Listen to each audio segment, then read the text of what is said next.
Deccalın tanıyacak bolsak bir näçe alamatlaryny diýär Peýgamberimiz sallallahu aleyhi we sellem.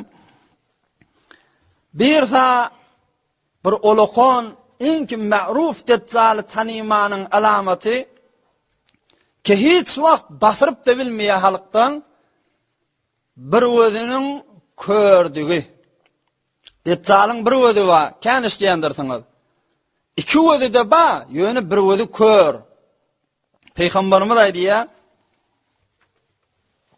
"Ala innal masihad dajjal a'waru 'aynil yumna ka'anna 'aynahu 'inabatun tafiya", rawahul Buhari. Deccalyň sağ gözü kör diýipdir Peýgamberimiz. Sağ gözü bir etdäni ewünne bolup, kullen diýdini alyp gözüni kör etipdir Deccalyň. Bir eynehu maňlay adam maňlay näzir sap. Şu göz tarafta sapça et bolup durajak ýöne. Sol gözü wa o da zäifrak görjek. Sağ gözü eynehu bir däni üzüm ýaly tüm bolup çykyp durjak diýýär. Ýöne et bolup ha gözüň özü ýok. İkilenci alamaty da mektubun beyne ayneyhi kafir, rawahul Buhari. Deccalyň iki gözüniň arasynda da kelimeye kafir ýazyklydyr diýipdir Peýgamberimiz. Ya bir näçe rivayete görä 3 tane harf ýazykly. K, F, R. Yani ýene de kafara, kafir boldy diýdik da. Hulasy küfür kelimesi maňlaýynda mohr urugly diýipdir. Şondan da tanyp bilersiňiz Deccalmy başgadygyny diýipdir. Maňlaýyny ýazykly kafirdygy diýipdir. Ýene de huwa aqimun la yuladu lah. Deccal ogulgysyz adam boljak, ferzensiz adam boljak, aqim boljak. Amma on etjegi näme? Her zamanna peýgamberleriň ummatyny gorkydyp geçişi we hatda biziň Peýgamberimiz sallallahu aleyhi we sellemde bagat aýdyp geçipdir Deccalyň fitneti, afety, belasyndan. Deccalyň etjegi özüne däni men Hudaý diýip başlajak diýipdir. Etdaý ilahiýet etjek diýipdir. Ulukun afetdigi şo. Amma Peýgamberimiz aýdýar: Deccalyň däni men peýgamber diýse de inanmaň diýipdir. Men Hudaý diýse de inanmaň diýipdir. O näme diýip? Son peýgamber diýse aşkara bilen men siziň ahyryň peýgamberiňiz, menden sonra peýgamber geljek diýipdir. Biz on kefi yalan bolar diýipdir. Eger Hudaý da diýse innallaha tebaraka we taala leysa bi'awar. Hudaý Taalanyň gözü körden kim diýipdir? Hi körden de Hudaý boljakmy diýipdir. Deccalyň bir gözü kör adam diýipdir. Hudaý bolýan adamyň hi gözü kör boljakmy, bir naqys boljakmy diýipdir. Hudaý hemme zatdan biniyaz bolup, hemme zatdan kamil bolmalanmege. Amma Deccalyň bir gözü kör boljak Hudaý diýdi, şondan belli diýipdir Peýgamberimiz. Hemde bir rivayete görä Deccal afjah boljak diýär. Bir aýagy paýtykrak boljak. Paýtyk adamdan Hudaý boljakmy diýipdir Peýgamberimiz. Ýöne onna da işte ewde gurrunlar geler, hey wara uly milletdäni Deccal Hudaý diýip de Hudaý saklasyn, şoň ýerine düşekler.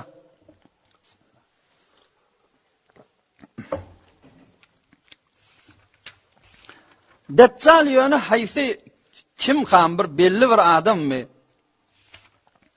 Bu moratda hiç kimdäni belli bir gurrun aýtmapdyr.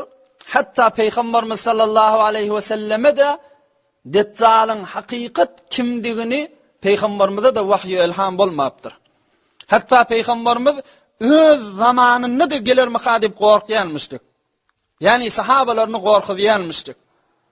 Ohum ýöne aýdýanmyşdyk, eger men bam ogam gelse, onu gorkup ýörmäň, men siziň öwüňizde duraryn Deccalyň öwünde diýanmyşdyk. Amma men ulu gorkym, men gidemden soňram gelse näme derin diýip gaýgyrýanlypdyr Peýgamberimiz. Ummatymyň ýagdaýy näzirek bolar haş Deccal gelen zamanyny diýip Peýgamberimiz ulu gaýgyrşamışdy. Bir näçe riwayetlerde Peygamberimizin zamanında bir İbn Sayyad diýip bir Yahudi adam barmışdyk. Deccal şu diýipdi bir näçe riwayetlerde ba. Peygamberimize aýdypdyrlar, ya Rasulullah, falan owada bir oğlancık ba, bir özü kör, ayağda paytıqraq, kimlerden? Özü Yahudilerden nepdirler. Deccal Yahudilerin arasından turjaka. Oğum Peygamberimiz yörüň bark göreliň şu Deccal olamasyn nep, Hazreti Ömer radıyallahu anh bilen bile gitti diye. Öz zamanında. Oğum bula Beni Mughale diyen taifaga barıpdırlar, şu Yahudilerin taifası. O moga İbn Sayyad bir oğlancıkmışdyk. Hani belagati yetmedi oğlan. Başka oğlanlar bilen oynap yörenmişdik. Oğum Hazreti Ömer radıyallahu anh diye Peygamberimiz diye Peygamberimiz bizim diyen baramızı bilmetdim diye İbn Sayyad. Oğum Peygamberimiz gerşine vurdu diye bak bärik deyip ol oğlancık gözledi. Peygamberimiz aýtdy: "Aya sen men diýeni peýgamberdigime şahadat berýärmi, boyun alýarmy?" dedi. İbn Sayyad aýtdy: "Hawa" dedi. "Sen peýgamber" dedi. "Ýöne, ey peýgamber" diýipdir. Ýani İbn Sayyad kiçik oğlan aýdypdyr. "Sen de ohum men peýgamberdigime boyun alýan diýärmi?" diýipdir. "Men de bir peýgamber" diýipdir o oğlan. Peygamberimiz aýdypdyr: "Âmentu billahi we bi rusulihi." Men Hudaýa we geçen peýgamberlerine iman getirýän dipdir. Ýöne senden de peýgamber boljakmy dipdir. Aham şonna bir näçe gurrunla peýgamberimiz bilen ýanky oğlan edipdirler. Peýgamberimiz bir näçe zatly sorapdyr, ol oğlan Deccalyň berjek jogaplaryny beripdir. Aham peýgamberimiz hey wara qahar gelipdir bana. Şonna ýanyna Ömer radıyallahu anh madı. Olay dipdir: "Zerni ya Rasulullah, adrib unuqa." Ya Rasulullah icazı versin, killesin keteyin şılada dipdir. Öldürüp göbereyinsin dipdir. Peygamberimiz aýdypdyr: "Ýok" dipdir. "İyyekun falan tusallid aleyh ve illem yekun fala hayra laka fi qatlih." Bidaşyň däni Deccal miýa Deccallygyny bilmeýär ey Ömer dipdir. Eger çyndan Deccal bolsa şol adam, sen hiç wagtda da şunu öldürüp bilmersiň. Hudaýyň qaza o kadary ol geljekdir dipdir. Eger Deccal bolmasa da biz öldürüp bilmerdi onu dipdir. Oğlan behani dipdir. Şey dip de gaýdypdyrlar. Ýöne ulamalar aýdýa, şol Deccalmışdyk diýende wa, ýok Deccal inni gelmeli. Deccalyň bir näçe sıfatlary ýanky oğlanyna ýokmuşdyk. Meselen Deccal aqim boljak diýdi Peýgamberimiz, bir alamaty oğul gyýsyz boljak diýdi. Ol oğlan İbn Sayyad ulandan sonra oğul gyýyzly adam bolupdyr. Şon ýalak bir näçe sıfatly onu okuyman soň Deccal diýilipdirler. Inni gelmeli Deccal diýipdirler. Ýene de bir Peýgamberimiziň zamanasynda bolan gurrunlaryň birisi Temim Dari diýen bir sahaba radıyallahu anh Nasrani adammışdyk. Bir wagt Peýgamberimizin ýanyna gelip iman getiripdir. Oham özüniň üstünden bolan bir gurruny Peýgamberimiz tarif edipdir. "Ya Rasulullah, men bir derýany berdi adam" diýipdir. Bir wagt derýada hey ora ýel gaty bolup, ýagyn gaty ýagyp, biz derýada garq bolup da bir jezira bardyk diýipdir. Gaçyp ýetip bir jezira bardyk, Göbege bardyk, Türkmen jezira Göbek diýýär. Şonu heýwere giň zatly gördük diýipdir şo Temim Dari diýen adam. Peýgamberimiz şun gurruny diýeni sahabalara diýende eşdiripdir ha. Aha men aýtýanym şu Deccal diýipdir. Oham ya Rasulullah şu jezirede şu Göbekde giň zatly gördük diýipdir. Birini gördük, heýwere ennam zany tüýden doly, taşdan doly, özüne de adyna Jassasy diýenmişdikler, onu gördük diýipdir. Hulady gören zatlaryny aýdypdyr, giň zatlar, ohum bir köwüň içine girdik diýipdir. Şu köwüň içinde bir heýwere herkelli bir ýawuz adam gördük. Mecmu'atun yadahu ila unuqihi withaqan ma bayna rukbatayhi ila ka'bayhi bil hadid.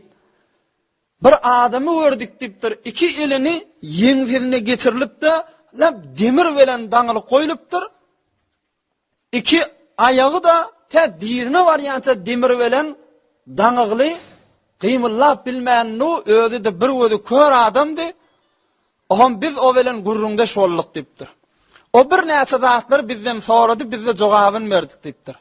Oğam ahirde biz aýtdyk, sen kim bolýaň diýdik. Onna inni enel mesih men mesihud deccal diýdi diýe. Ahirde öwde men hani sizin üstüňde barjakdyr nip şey diýip aýtdy diýe. Peýgamberimiz aýdypdyr, "Aha men aýtýan deccalim şu da" diýipdir.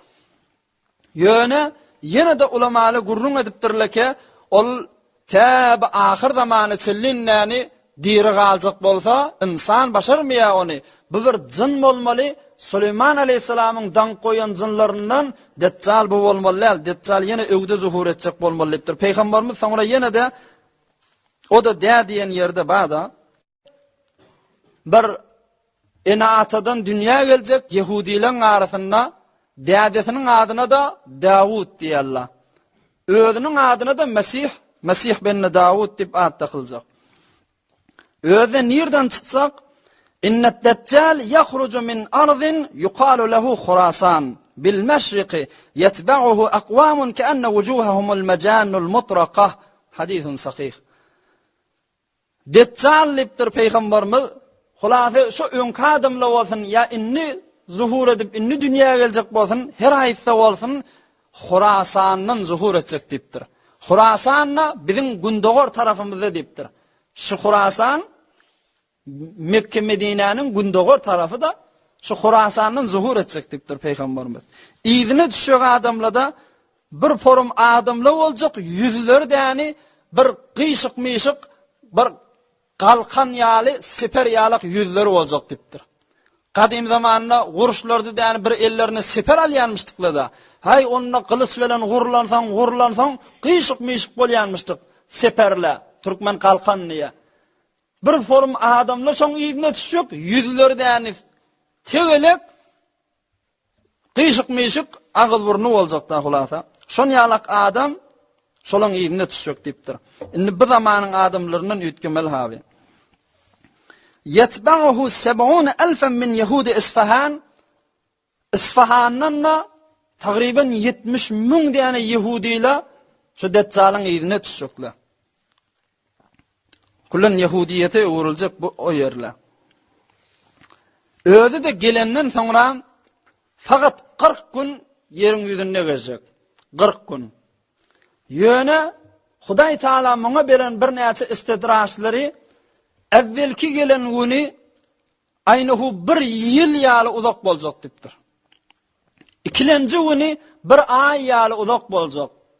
Üçlenji güni bir hefte ýaly boljak. Dörtlenji günden meýlek bärki gülle ýalyk atdy gülle boljak dipdir. Hulasa 40 gün dünýäň ýüzünde gezjek dipdir. Oham Hudaý Taala muňa beren bir istidraşlary, gudraty ki Hudaý dip ýani orta çyksak bir gudrat kökezmeli bolýar-da.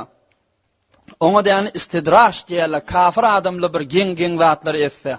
Aynahu Firon, Nimrut özlerini Hudaý diýip geçipdirler. Bir näçe geň gudratlary barmyşdyk olanda. Bir sa heýwara çalasym oba şäher be şäherleri aýlansy. Hemme ýerik ýetjek. Deccal'ın aslan barmazak yeri boljak diýer. İnnehu la yabqa şey'un minel ardı illa wati'ahu wa zahara alayhi illa Mekke vel Medine. Barmazak yeri boljak diýer Deccal'ın diýipdir Peýgamberimiz. Fakat Mekke bilen Medine'ge barıp bilmez diýipdir. La pereşteli öwünde duwulla barjak bolsa elçekde Deccal'y. Fakat Mekke Medine'ge barıp biljekde. Başka yer yüzüne aylan çıksak kalmayacak yer yok dipdir. Deccal dünya inse qoşun yığılsa izi Hint'te bolar öwi Ors çıkar diye. Şu Orsla Ermeniyle öwünden çıkıp istikbal etsekler. Bismillah. Ondan sonra bira inni heyvara hareketi seri Şu yılın ötüşü yalık ötüp bar ya, oba şehir be şehir. İkilenci ediyani işte, Hudaý Taala şunu diýeni bendelerini imtihan etmek üçin elbetde şu Deccale beren gudratlaryndan yer, göň, ot, bağ, hatta gün, ay, ýagyn hemme zat Deccalın ihtiýaryna boljak, desturunyň eteginde boljak. Näme buyruk etse, oly baýat şoňa görä gymylamaly bolmaly. Hatta Deccal gelmäke 3 ýyllap hey wara horlyk, hey wara açlyk däni dünýäniň ýüzüne geljek diýär. Hiç bir ot ýok berjek däl. Asıl iyi bitmäne bu arfa buğday berdi dursun. Arfa buğdaýyň otu wa hasyly. Hatta şunu ýemäge de boljak däl ýa. Zır hoşk sali bolup, zır ýemäge zat bolmany merdüme bir açlyk geljek. Sahabeler sorapdyrlar, ya Rasulullah, o zaman zır ot da bolmasa näme ýemellipdirler? Peýgamberimiz aýdypdyr, Subhanallah, elhamdülillah, Allahu ekber, la ilahe illallah. Şu zamanı her kim şu kelimatları aýtsa, garny doýjak diýipdir. Şu kelimatlaryň özi, şu tesbihle şoňa tagziye boljak diýipdir. Şonu aýdyp da tagziye etjekler, başga ýemäge zat ýok diýipdir. Rawahu Ibn Majah ve Ibn Huzayma vel Hakim. Ben ibaretler okuýmaýyn, hemmejiniň mawratda dogry senetle Peýgamberimiziň mübarek hadisleri var. Ohum Deccal şu gudraty bilen etjegi işi näme? Innehay hoşk sali, goýun, malgara, zır hor bolup, emjekleri süýsiz bolup, şeýdik gezip gören zamanynda Deccal owalara aýlanjak. Bir owa barjak. Ey adamlar, siz gelin men Hudaýdygymy boýnalyň, men siziň Hudaýyňyz. Ohum görün göňden näzire ýagyn ýagyp, ýerler näzire ýaşalmana durjak. Maňa faqat Hudaý diýip boýnalyň diýip aýtsak diýär. Ewde. Ohum zeyfil iman adamla, ey Deccal, ey Hudaýymyz, bize bir ýagyn ber, ot goýbersin diýip Deccalyn islemäge durjaklar. Ohum Deccal göňe buyurjak, ey göň, ýagynyň bolsa ýagdyr şolawa diýjek. Ýagyn ýagmagy durjak. Ey yer, näme otyň sakla otyň göwürt diýjek. Otlaň özi, dereleň özi, şo owaň döwregi ýaşyllap ýöne ot barty çykmagy durjak. Ohum malgara bir adyjyk ýedi, basym femrip, emjegine süýt dolup da bolçuluk boljak diýär. Ay Deccal Hudaýmyşdyk diýip däni, şoň Hudaýlygyny boýun aljaklar diýär. Bir näçe obalar. Amma bir näçe imany gawy adamlar Qur'anyň we Peýgamberimiziň mübarek sözlerini zol eşitip däni, min hile we hokkadygyny bilip düşünüp ýören adamlar Deccalyň o hokkasyna allanmany, men Hudaýdygym boýnalyň, olawa ýaly sizi de bolçuluk bereýin diýende, olawa zır boýnalmany açlykda ölse öleli, amma ýegany Hudaýdan başgaga maňlaýymyz ýerde goýmaýlypdy, imanyny gaýym durupdy, Deccalyň o hile hokkasyna allanjak diýär. Hom Deccal hay ýyzyna düşüp ýören nokerleri bilen o owadan çykyp gitjekler, dağlara işaret etjek, gelin diýjek, dağlardan ýarylyp däni, ulukon sahra ýaly gyzyllar, sahra ýaly kümüşler, şu owada näme hazine bolsa, Deccalyň ýyzyna düşüp gidiberjekler ýöne. Yani gidenden soňlamda adamlary, şoň gudrata bamış, Hudaýda bolsa bolamal diýdirjek bolup, lep dağlardan, ýerlerden näme mädelle bolsa owadan alyp gitjek diýär. Yine bir gudraty Deccalyň, Deccal şayatinleri zıllardan da kömek aljak. Elbette zıllar ve şeytanlar teleka adamlara kömekçi boljak da her bir zamanna. Şu zamanyň jadugörlerine, duaçylaryna, bidirekdäni dua ýazýanlaryna hyzmatkar bolup ýörüşler ýaly, Deccalyň da hyzmatkary boljaklar. Oham ola bilen etjegi işi näme? Owa aýlanyp ýa-da, ey siz näme diýip men Hudaýdygymy boýnalmaýaňyz diýjek. Eger siziň ene ataňyz ýani şu mahal diýrelik gelse, oham o da aýtsa şu Hudaý diýse boýnalarmyňyz diýjek. Ola etçaklı sen Huda enatamız direldip bilecekmege. Onu direldeyin, görün enatanız näme diye. Enatanızdan eşläňiz da diyecek. Ohom şondan enatasynyň kabryna baryp, "Ey falanynyň dädesi näňesi, turun gelbärik" diyecek. Ohom şeytan kabrdan şoň enatasy şeklinde bolup da turjaklar. Aýny hu öz enesi atasy ohom ýanky adamyň daşyndan aýnalyp, "Ey oglum, ey balam, sen näçe Hudaýa inanman gedip ýaň? Biz kabryňa teginde näme etjegimiz bilmän otýuz. Senki wagtyňma inannaşyňa" diýip gelip de yani hahiş çekip iltimas edip yankı oğlanı Deccal'a Hudaý diýdirdip de kafir etjekler. Amma ola asıl enatasy däl ha. Fakat şeytan iki enatasynyň formasynda bolupdyr. Deccal'yň hyzmatkarlary ola. Amma zayıful iman adam bu Hudaý meniň enatamy diýreldi. Enatam maňa şey diýenden soňra men näme diýip ýok diýenip Deccal'yň ýüzüne düşýän adamlar boljak diýär.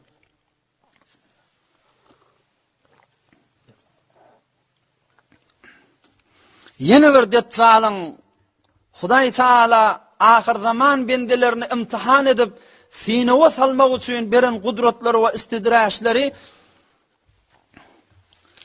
inne min fitnatihi enne ma'ahu cenneten ve nara fenaruhu cennetun ve cennetuhu narun femen ubtuliye binarihi فليستغيث بالله وليقرأ فواتح الكهف رواه ابن ماجه والترمذي والحاكم. Peygamberimiz aýdypdyr, şoň istidraşlaryň ýene birisi Deccal'yň cenneti bilen cehennemi boljak. Sağ gapdalyna cehennem, sol gapdalyna cenneti götüripýär. Amma Peygamberimiz aýdypdyr, "Alynman kezzaba" diýipdir. Cehennem diýip saklap ýöreni asl cennetdir diýipdir. Cennet diýip ýanyna götürip ýöreni cehennem şodur diýipdir. Sizin gözüňize bereks kökü diýendir diýipdir. O kezzaba alynmaň diýipdir. Ya bir näçe riwayatlerde Deccal'yň däni bir gapdalyna sowuk suw diýe, bir gapdalyna da ot diýe. Peygamberimiz aýdypdyr, "Fenaruhu ma'un baridun we ma'hu narun." Rawahu Şeyhan el-Lu'lu vel-Mercan. Ot dip götürüp ýören sowjak suwdur, amma suw dip içirýäni otdur diýipdir Peygamberimiz. Alynmaň, size beraks etýändir, beraks kökü diýendir zatlar diýipdir. Amma şu Deccal'yň her zamanna Deccal zuhur edip de sen şu Deccal'yň zamanyny näme etmeli iş wa? Öňçäge Peygamberimiz aýdýar, "Men sami'a bid-Deccal felyana anhu." Gaçsyn gitsin diýipdir. Deccal zuhur eden zamanyna bir tofar adamlar däni dağda, derelerde, jengellerde ýaşajak Deccal'y görünjek däle. Oşal adamlar da piruz boljak diýipdir Peygamberimiz. Bir moga Deccal'y göreýin, "Ey men imanymda gaýym durar, meni de Allah bilmez zag" diýip Deccal'yň ýanyna baramaňyz diýipdir Peygamberimiz. Çon şu zamanda men alynmyrny barjak adamlar bolar we alynardym Deccal'a diýipdir.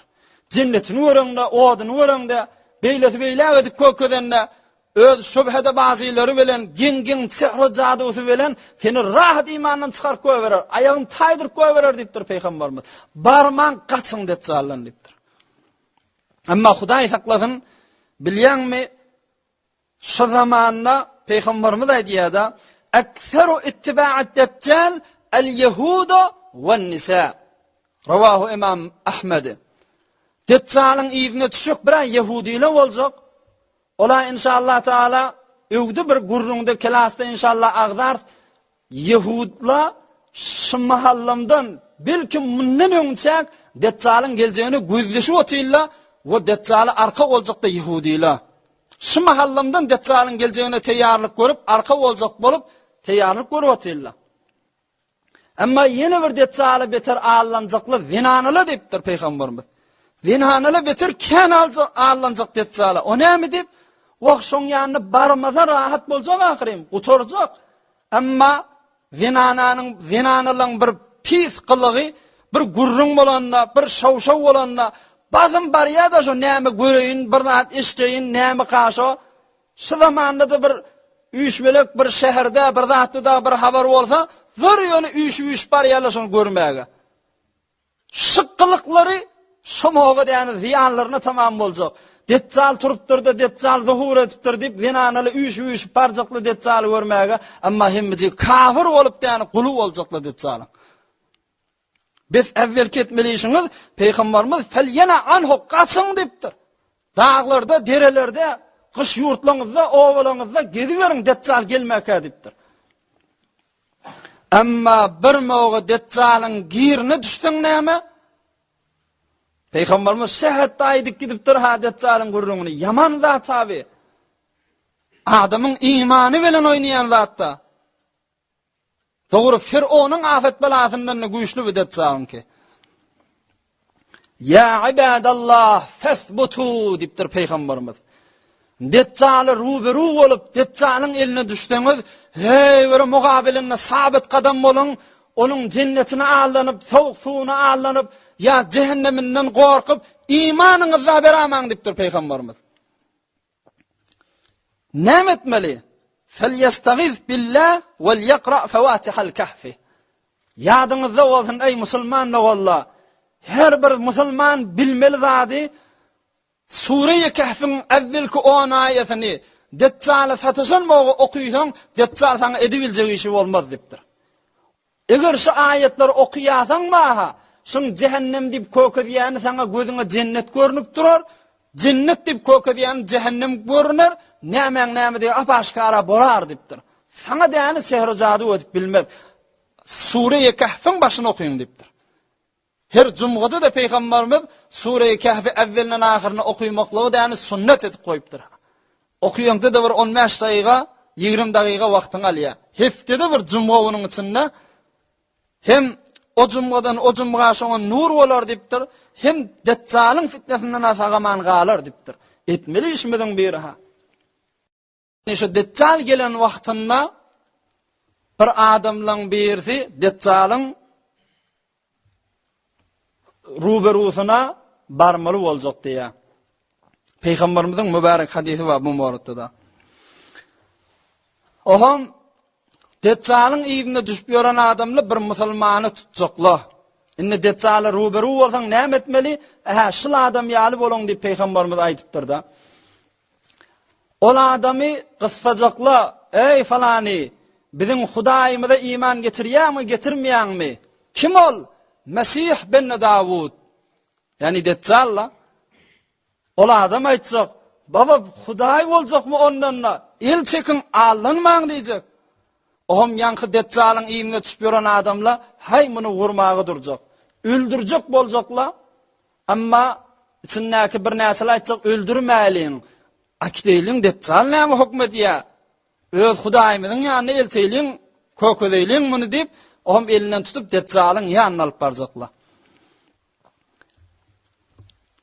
Deccal mundan sorajak, ey falany diýjek. Men Hudaýdygyma iman getirýärmi, getirmeýärmi diýjek. Ol adam näme diýjek? Dogry Deccalyň ýüzüne bakyp, bir gözi körden Hudaý boljakmy diýjek. Senden Hudaý boljakmy? Hudaýy bu dünýäde biz görmeýäs. Sen näjere görünýän şu mal bize diýip dogry jogap bermäge durjak. Aýende daha. Oham Deccal qahary gelip wurun şunu diýjek. Qaw edip beriň. Muny diýany wurup, ýenjip, hey bir kötöklep, soňram ýene de turjaklar. Deccal aýtsak, ey falany, inni iman getirýärmi ýa getirmeýärmi diýjek. Amma ol adam ýene gygyrmagy durjak. Ey adamlar, baba Peýgamberimiz aýdyp gitmäpdirmi bir gözi kör Hudaý bolmaz diýip, şu nirde Hudaý bolmaly, nämege allanýaňyz diýip ýene gygyrmagy durjak diýär. Deccal qahar gelip, şo moga diýany eline kılıç alyp, şo adamyň ýeňsesinden wurup, tä dawanda barýança 2 bölüp oklajak diýär. Dogry öldürjek, 2 böljek, bir gapdal beýlek düşjek, bir gapdal beýlek düşjek. Oham Deccal, maňa inanjak dälmi sen diýip, eline kılıçy bilen 2 gapdan ortasyndan geçjek beýlek şeýler. Oham, ey adamlar diýjek. Maňa iman getirmeýän adamyň sezasy diýjek. Amma görün men Hudaýdygymy ýene de gowup düşünjek bolsaňyz ölüýini de diýreltýändirin men dip ol adam aýtsak ey falany tur gelbärik diýjek. Ýanky ölüp ýatan adama. Ýanky adam iki gatdaly bir-birine seplenip de ýörtüp barjak Deccalyň ýanyna. Deccal aýtsak inanmadyňmy inanmadyňmy diýjek. Ey Deccal, kezzapdygyň öňküden beterde inanmam, ýalançy bir gözi kör Deccal desen diýjek. Awam şonda Deccal gaharlanan kişi bolup ýene de öldürjek bolarda, amma ol adam gıygırjak. Ey adamla, şu Deccal beni bir gezek ölüp diýreltdi, inni öldürüp bilmeýär meni. Aha gözäňiz diýjek. Deccalyň bir başarmaýan zady, bir nefer bir öldürüp diýrelse ýamyşgap öldürüp bilmeýär diýär. Aha her näzire men öldürjek bolasyn, başarmarşy, gelin gözäňiz diýip aýtsak ýanky adam. Amma Deccalyny öldürüp bilmejegini bilýär. Şondan qahar gelen kişi bolup, "Sen jaýyň cehennem" diýäkany ýakasyndan tutup, oklajak cehennemle garşyn, ol adam gönünip jennetiň içine düşjek. Peýgamberimiz aýdýar, bir ulu şehitleň biri boljak, olakon şahadat magamyny aljak şol adam diýär.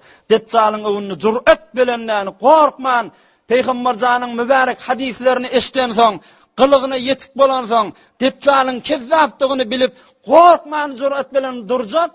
Deccal ahirde cehenneme okladım diýjek, amma o cennetin içine girecek. Deccal Şam şerife garşyn olacak. Şam şerifde musulmanlaryň eline de Hazreti Mehdi aleyhisselamyň fethedip hukumeti däni, şoň musulmanlaryň hukumeti goýuşy bilen şu Şam şerife barjak kulasa. Aham Şam şerife barıpdyr. Şolada da şujura öz Hudaýlygyny iddia edip duran wagtynda hal Mehdi aleyhisselam serwalary bilen Konstantiniýany fethedip durdular. Şumalyň İstanbulyny, şonda şolaň arasynda habar geljek. Ey musulmanlar, öňküden beter olakon afat bela gelipdir. Deccal siziň oglonlaryňyzy kafir edip ýörtüň ýetiň dip däni habar geljek diýär. Şondan ýanky musulmanlar, ýanky serwallar Mehdi aleyhisselam hemmejikler bile ýerine öwürilip däni Şam şerife garşyn geljekler. Aham bula ulu gurşatjekler Deccal bilen hemmejikleri teýýar, ellerini kılıç alyşyp musulmanlara. Deccalyň da bir tofar serwallary bar. Yahudiler ýerine düşüp ýerler. Arka bolup gelip ýerler. Aham bir gün ertir namazy okyp gurşy başlajak diýip duran wagtlarynda ertir namazy üçin sofuq azan çekip tekbir aýtjak. فبينما إمامهم قد تقدم يصلي بهم الصبح. Şonda däni Hazreti Mehdi aleyhisselam öwe geçipde tekbir aýdyldy, erti namaz okuljak bolupdy da. Sep bolup musulmanlar durlar. Şonda Mehdi aleyhisselam öwe düşüpde namazyny başlajak. Şomaga başlamaka iz nazala aleyhim İsa ibn Meryem على نبينا وعليه الصلاة والسلام فينزل عند المنارة البيضاء الشرقية دمشق واضعا كفيه على أجنحة ملكين. Şomağı däni göňden bir güfürdi geljek. Musulmanlar Hazreti Mehdi hemmeci ýokarlaryny gözejekler. Görse däni defeden Hazreti İsa Mesih, İsa ala nebiyyina ve aleyhissalatu vesselam her elinde bir pirişten kanatından azylyp da göňden ýere injek diýär. Dogry peýgamberimiziň aýdýany şo mahal boljakka. Hazreti İsa öldürilmäni göňe alyp gidildi da. Hudaý Taala ýanky aýatda bardy, gurrunlar geçdi. Şo moga Deccal bilen indi vuruşuljak diýilip duran wagtynda göňden Hazreti İsa aleyhisselam her elli bilen bir periştan kanatından asylyp da ýere düşükdi. Dogry ýewde Hazreti Mehdiň ýanyna gelip, oham sepde jaýlaşjakdy. Hazreti Mehdi yamshil qahqara li yataqaddama İsa yusalli bin nas. Bi Hazreti Mehdi däni izleyin sefe girecek diye imam bolup öwüşdi da. Hazreti İsa gelenden soňra ýyde geçecek. Näme dip? Ey İsa, sen peýgamber adam, menke ýöne bir weli adam, bir musulman, sen peýgamber, sen gel öwüs imam bolup däni öwüdi ýyde düşjek. Amma Hazreti İsa aleyhisselam şoň iki gerşinden saklap, ey Mehdi, git ödün aman bol. Fe innaha laka uqimat. Biz namaz saňa üçin tekbir aýdyllar. Sen imametin üçin tekbir aýdylly. Gel ödün aman bolawer dip Hazreti Mehdi aleyhisselam imam bolup da Hazreti İsa peýgamber şoň ýerine düşýär. Şoň ýerine iktida etjek. Bu ummatyň ulukhan iftiharatlarynyň biri. Ki ummatyň bir dänesi imam bolmaly, geçen peýgamberleriň birisi oň ýerine iktida etmeli. Tekrimetallah hadihi'l umma. Hudaýyň ulukhan bilen keramaty şo. Hazreti İsa peýgamber bolsa da, ey Mehdi, bu namaz saňa üçin tekbir aýdyldy, sen özüň imamatyň bilen bol, men saňa iktida etjek dip imam bolsa, ýerine düşjek diýe. Ve Hazreti Mehdi imam boljak diye.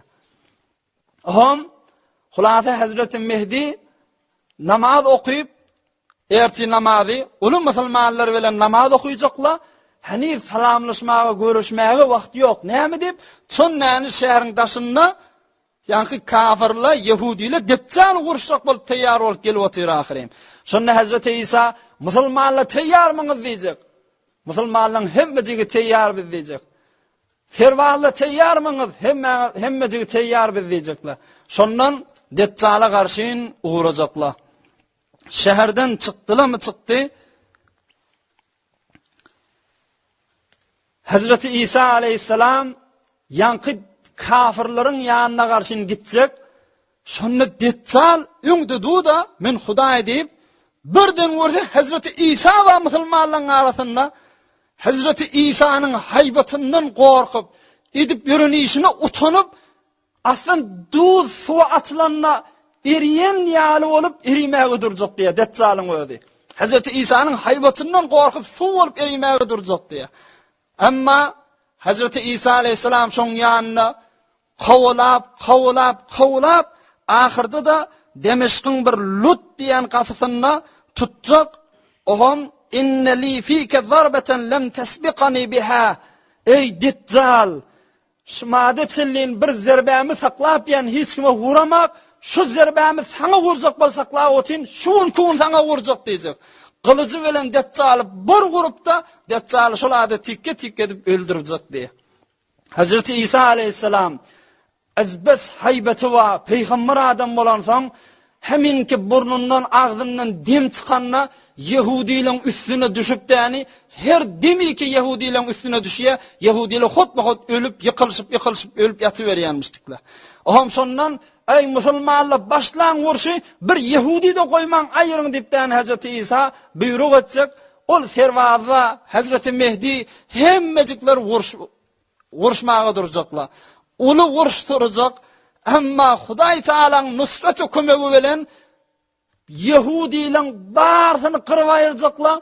Olaň başlygy Deccal evvelin adam ölen soň hemmejiniň ýüreginde korku bolan soň bir jallar da boljak da musulmanlar keyfini öldürmäge durjak Yahudini. Keyfini öldürmäge durjak. Peýgamberimiz aýtýarda: "Tuqatiluna al-yahuda fatusallituna alayhim hatta yaqula al-hajaru lil-muslim hada yahudiyyun faqtulhu." Ravahu Şeyhan el-Lu'lu vel-Mercan. Siz şu zamanny Yahudiler bilen gurşarsyňyz diýipdir peýgamberimiz. Ahyrda da Yahudiler gaçyp syfyp bir daşyň aňyrsynda, bir agaçyň bagyň aňyrsynda, diwaryň aňyrsynda nerde baryp bukunsa bara. Şu daş kıygırmağa duracak. Ey musulman, men arkamda bir Yahudi var, gerçin öldürdüğünü deyip, divar, daş, demir kıygırmağa duracak diye.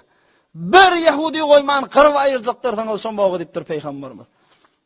Aham sondan, Yahudilerde zır dargadıp, hemmecini ayırandan sonra, Hazreti İsa, ala nebiyyina ve aleyhissalatu vesselam, ki Hudaý Taala Kur'an'na ve innehu la'ilmun lis-sa'ah Zuhruf suresinde aydiye Hazreti İsa kıyametin bir alamatıdır diye. Kıyametin alamati boljagy şol. Kıyametden öňçek Deccal Mesih'i öldürecek, ayıracak aradan Hazreti İsa Mesih. Oham on fermanlaryny Kur'andan sonra İsa aleyhisselam inni musulmanlar bilen salamlaşmaga durjak. Hazreti Mehdi bilen, Fervarlı bilen, yeke başka yurtlardan musulmanlar gelip Hazreti İsa bilen salamlaşacaklar. Hazreti İsa her hayfının cennette jaýlaryny aýtyp berjek. Ey falani, berekella, Hazreti Mehdi'nin arkası bolup serwazy boldun. Sen Cennetul Firdawsda falan yerde jaýyň madyr, boşluk diýip boşlajak. Ey falanowa, siz deçala aldanmadyňyz. Sizin jaýyňyz cennette falan yerde diýip her hayfynyň cennette barjak yerlerini çellin boşlap aýtyp berjek. Şeýdip de musulmanlar bilen görüşüp salamlaşyp durmaga göňden Hudaý Taala tarapdan ilham geljek. Ey İsa, inni deccallan olakon yine bir afet bela sizin öňüňizde geldi ki inni ölüşüp vuruşup da öňünde durup bilmeýäňiz, kaçın gidin dağlara çıkın diýip Hudaý Taala tarapdan buyurup geljek. Bu kim? Ya'juj Ma'juj geljek. Kaf dağını deşip de Ya'juj Ma'juj musulmanlaryň üstüne yer yurda yayrap yani himme zatlar dargadyp barýarlar, iýip barýarlar. Aslan öňünde durup boljak däl. Hudaý Taala İsa aleyhissalama aýtjak, git musulmanlar bilen gidin dağlara, Tur dağyna çykyn, ondan bukundan durun, oň öňünde durup bolar ýalar diýjek. Hatta şolaň vahşigerdigi bir öwde hani gurruňy geler, hemin derýasy Hazar wa. Şun bir başından girjekler, Peygamberimiz aýdýar, derýasy Tabariye diye. Buhayratut Tabariye, yani derýasy Hazar. Şun bir gapdalyndan girjekler bir gurusy. O gapdalyndan çykanna derýada bir gaçra suw galjak däl. İkinji gelýän taýfa şu derýadan geçenne ola näme diýjek? Ey bir wagtda aşylada bir suw ýatan bolmaly, palçyk görnýärdi diýjekler. Şu kadar dünyanın yüzünde su koyman, derya koyman, bağ koyman, ot koyman, zır dünyanın yüzünü helak edip başlayacaklar. Hatta yılan içiyen navazı imağı duracaklar. Özleri de insan bir yali.